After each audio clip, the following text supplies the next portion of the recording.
As if you are telling the layman, you choose, you pick and choose. You tell the layman what you think is the strongest and the most correct, what you believe. Maybe somebody else will say something else because that's what he believes, according to his knowledge, according to his conviction of the adillah and the evidences. So if this sheikh said this or this sheikh said that, we respect that. But we know that the opinion, the strongest opinion here is this opinion, because it is supported with the evidence from the Kitab and Sunnah. I'll give you one example.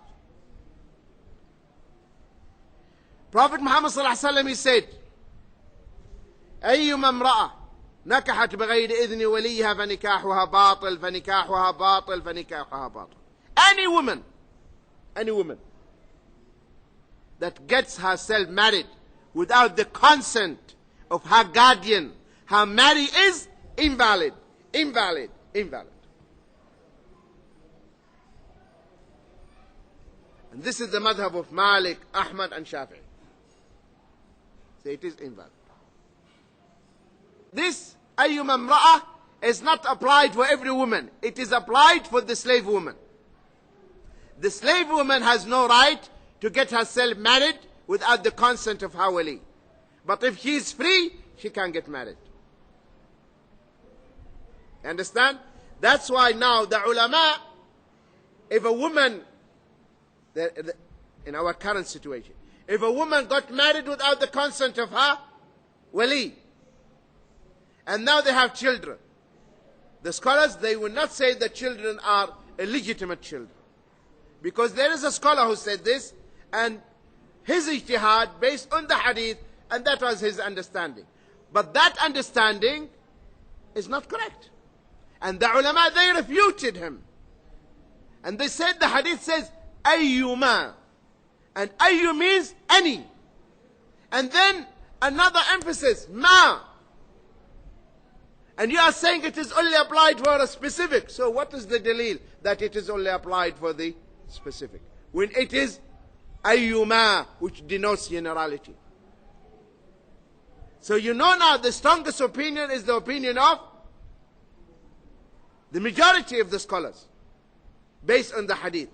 So that's why you follow the evidence. If you are qualified, we have to make this emphasize. If you are qualified, if you are strongest students of knowledge, or if you are alim, if you are a layman, you just the layman ask the alim, and that's it. No problem. Because here we have two extremes. One extreme, no madhab. Another extreme, ijtihad. What is this? Huh? You want the layman to open Bukhari, how can he understand Bukhari? And deduce ahkam from Bukhari? Doesn't work. The layman, Allah said, فَاسْأَلُوا أَهْلَ الذِّكْرِ إِن كُنْتُمْ لَا تَعْلَمُونَ. Ask the people of knowledge if you don't understand. That's it. Those who will be able to extract the ahkam and understand, the people who are qualified. But even the layman can also differentiate. You know this? For instance, I am a layman. I came to this sheikh and this sheikh. I asked this sheikh, Sheikh, what is the ruling regarding this? He told me, my son, it is haram. Full stop. Haram, full stop. I went to the second sheikh. He said, it is haram, my son.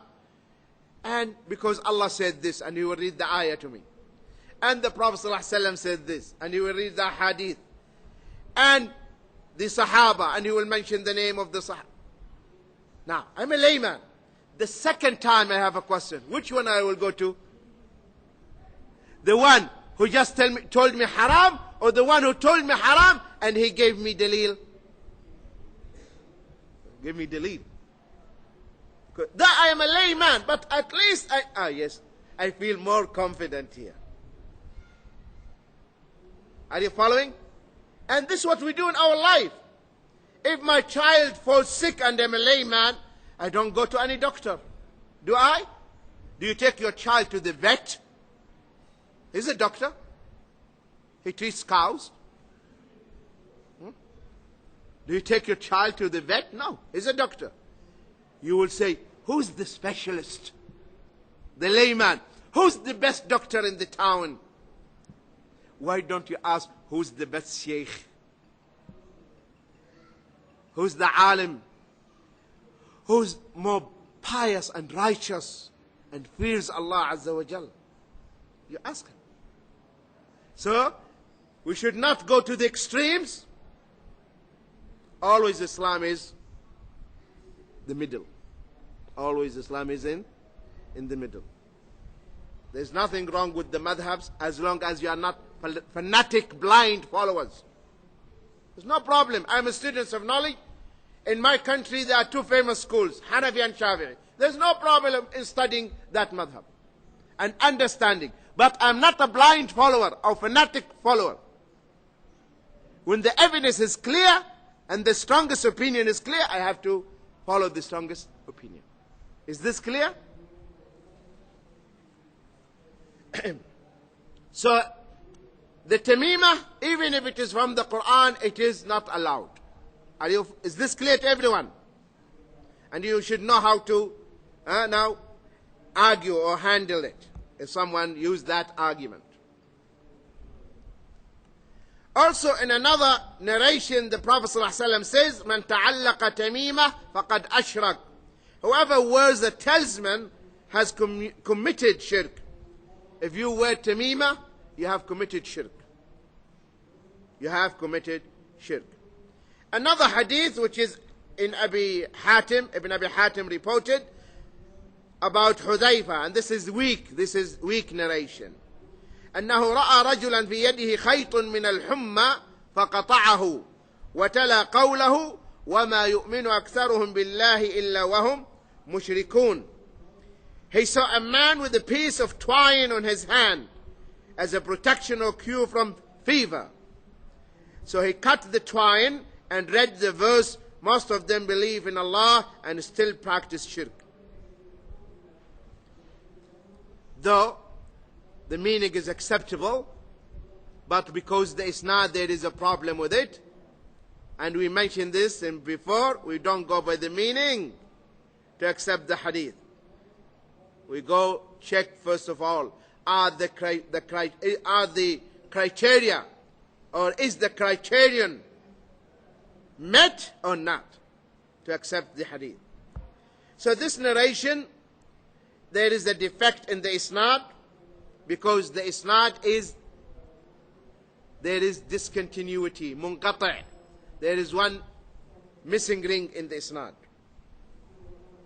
Why?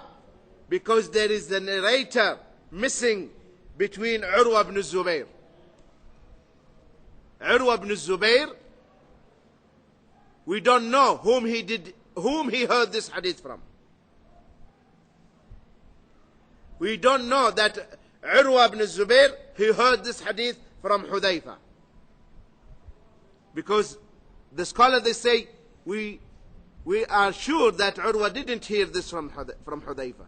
So maybe he heard it from someone. Who's that one? Missing. Who's that one is? Missing. So there is inqita', discontinuity. So we don't accept this hadith. And this is the end of the chapter. May Allah subhanahu wa ta'ala accept our deeds and your deeds. And we're going to break now. And inshallah. Bismillahir Rahmanir Rahim. Inna alhamdulillah.